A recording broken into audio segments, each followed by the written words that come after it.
Let's talk about love, or as I like to call it, that confusing mess that's made every one of us question our sanity at least once.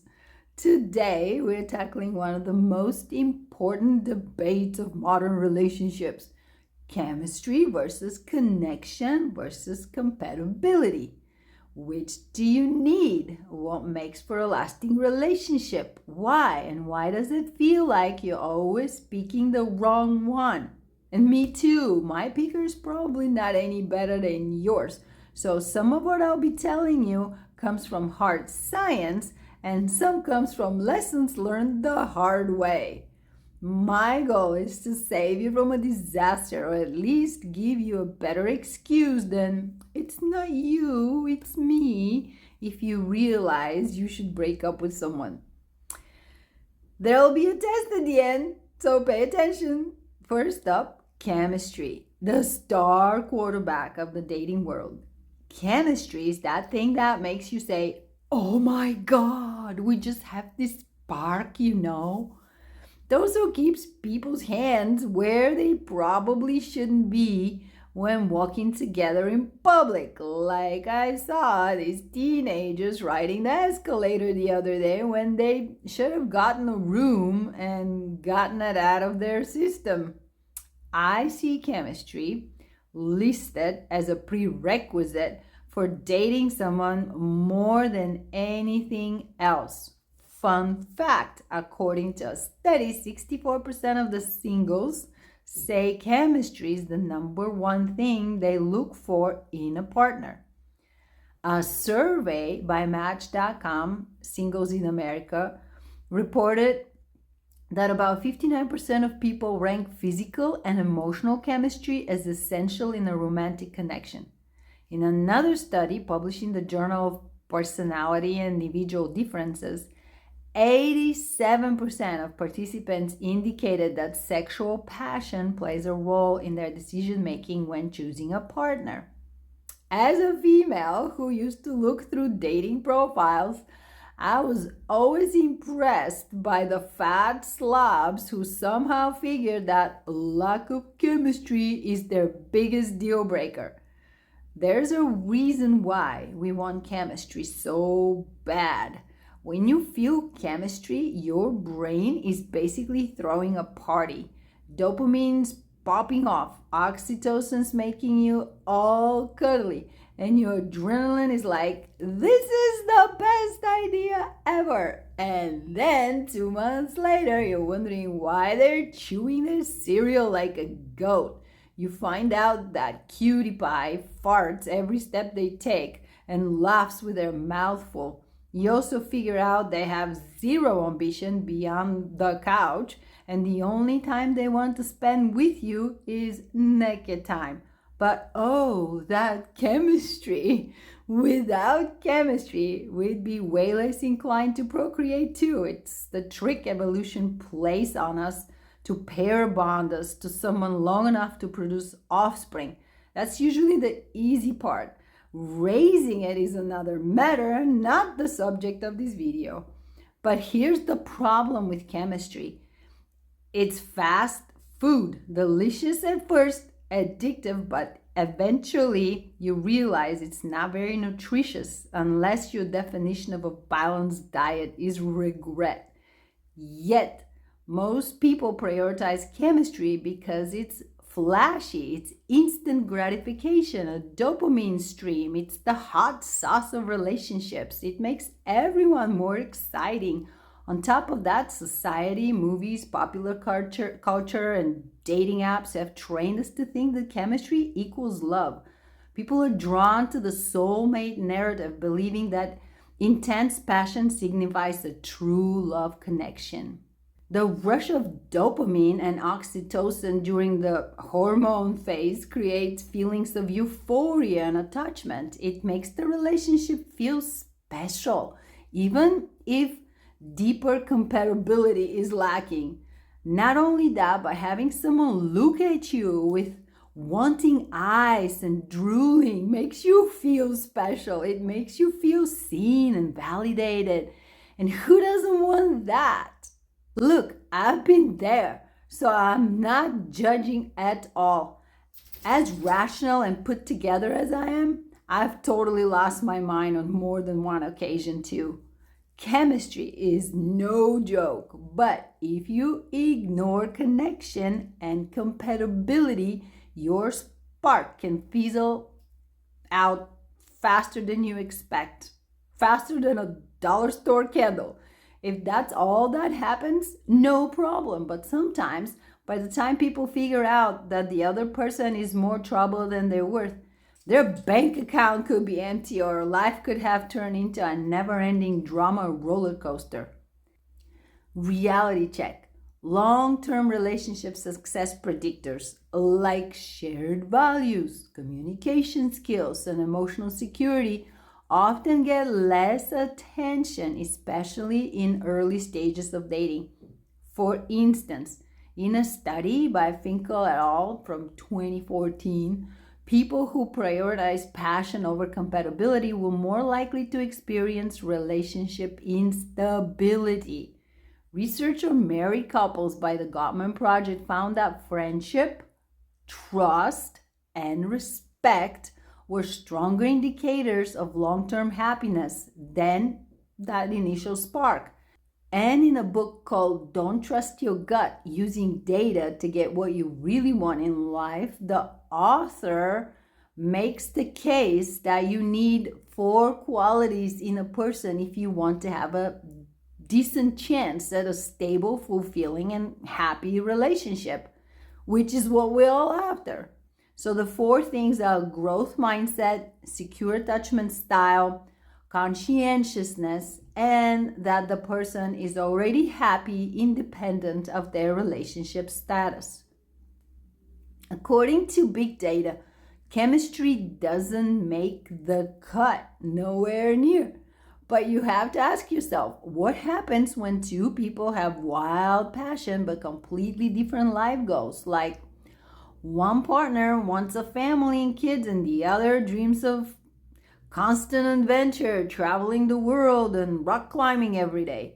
What if the two people have two different attachment styles? Like, what if one is an avoidant and the other is anxious? This might seem exciting at first as they chase each other around, but soon the anxious person will likely feel abandoned and neglected, while the avoidant one will start feeling smothered. Not to mention that intensity can sometimes make toxic dynamics such as jealousy, control, or emotional instability. For example, someone might mistake a partner's possessiveness for deep care or commitment, ignoring the erosion of their independence. Passion tends to diminish over time in all relationships as the brain adjusts to the partner's presence. The process is known as hedonic adaptation. Without a strong foundation of compatibility, the relationship often crumbles. What about connection, you ask? Connection is like the slow burn rom-com of relationships. It's not flashy, but it's the thing that makes you go, wow, I can really be myself around this person. Translation: they've seen your weird side and they still text you the next day. Connection takes time. It's built on deep conversations, mutual respect, and a shared love of snacks, because snacks are love language, people. And most of these conversations happen over dinner, around the campfire, while watching Netflix, munching on snacks. Unlike chemistry, which is basically fueled by hormones, connection is about building trust, getting to know each other, and mutual understanding. People spend time together doing things they enjoy, and in the process, they get to know each other. They help each other when in need, listen to each other's gripes and concerns. They celebrate each other's birthdays and important milestones. They actually build a relationship over time.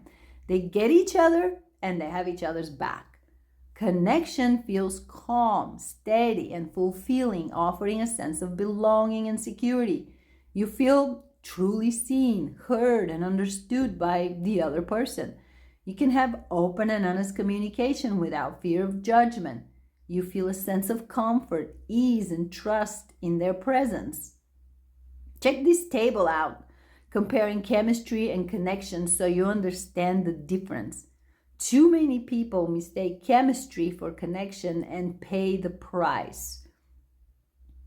Chemistry is about the spark you feel in the moment. Connection is about the depth you cultivate over time.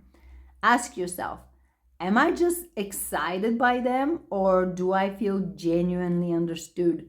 Chemistry is instantaneous, while connection builds over time and over many experiences.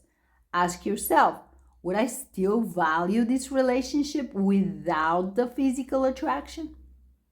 Chemistry relies on attraction and excitement, while connection relies on trust, understanding, and intimacy, and safety to be yourself and vulnerable.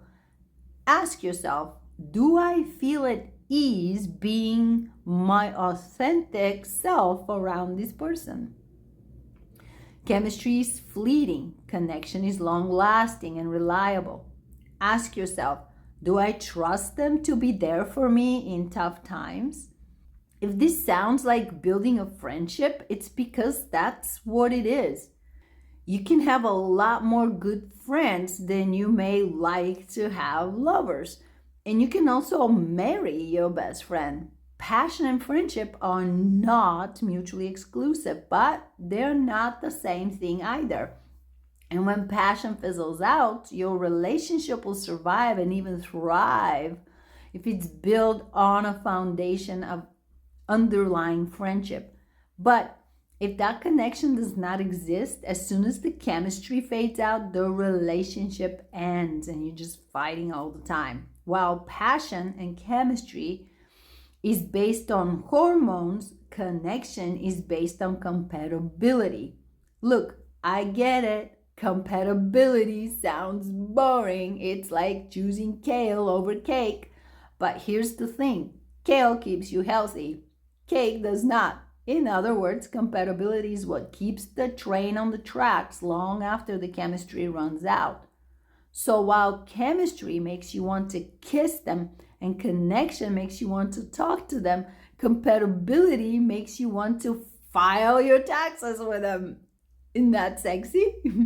How do you establish compatibility though? I'll tell you, I won't leave you hanging, but first, show me if you like this video by hitting the thumbs up. Subscribe, please, and help me reach my first 1,000 subscribers because it feels like an important milestone. Thank you, friends. Let's see, establishing compatibility in a relationship requires self-awareness, good communication, and observing how well you align in key areas. Know yourself first. What matters most to you? Family, career, faith, adventure. Be clear on your non-negotiables. Identify behaviors or situations you cannot accept, like dishonesty, different stances on children or politics or incomparable lifestyles. A health-conscious go-getter will likely feel frustrated by a couch potato chugging down Coke and chips. Actions often reveal compatibility more than words, so pay attention to what the other person does, not just what they say. Do they follow through on promises? Are their habits in sync with your values? I've had guys telling me everything I want to hear. One time, a dude said he was active and couldn't stand staying still. But within a single mile on our first hike, he wanted to sit down and then turn around. I told him to enjoy himself and left him there. It was clear he was full of BS when he was telling me how active he was. Probably had an active imagination, that's it. Key areas to watch for when you're trying to establish compatibility. 1. Yes, values. Do you care deeply about the same stuff? Faith, health, family, career. You can ask questions like, what's most important to you in life? How do you see your life in 5 or 10 years from now? How do you define success? How important is your faith to you? 2. Lifestyle choices. Do you enjoy the same things? How do they spend their time? What do they eat? How do they relax? Ask things like, what does your ideal weekend look like? How do you typically handle stress? How do you balance work and personal time? What are your favorite ways to relax? Do you have dietary requirements? 3. Watch how they handle disagreements. Are they calm and solution focused, or do they escalate or withdraw? Compatibility doesn't mean never fighting, it means fighting in a way that strengthens the relationship. Ask things like, how do you usually approach disagreement? What's the best way someone can support you during a tough time? Are you more direct or subtle when addressing problems? 4. Are they emotionally available? Are they open to expressing emotions? And do they make you feel heard and valued? Are they overbearing, overdramatic? Ask them, what is your relationship like with your family? What do you do when you're upset? What would you do if I'm upset? 5. Are their life goals compatible with yours? This includes career, ambitions, family plans, where to live, and lifestyle aspirations. Ask things like, do you want children and how many? Where would you like to live? Where and how do you prefer to spend the holidays? What's your approach to budgeting and saving? How do you feel about splitting responsibilities in the relationship? 6. How do they think and make decisions? What is their model of the world? If one of you is a conspiracy theorist and the other a logical scientist, you may end up having some very unpleasant arguments in the future. Just saying, sometimes what's in people's heads is a lot less sexy than what's in their pants. Again, what people say and what they do may have nothing in common, so you need to pay attention to their actions. You don't actually have to ask these detailed interrogation questions, as long as you keep them in mind so that you're looking for clues and answers in their actions.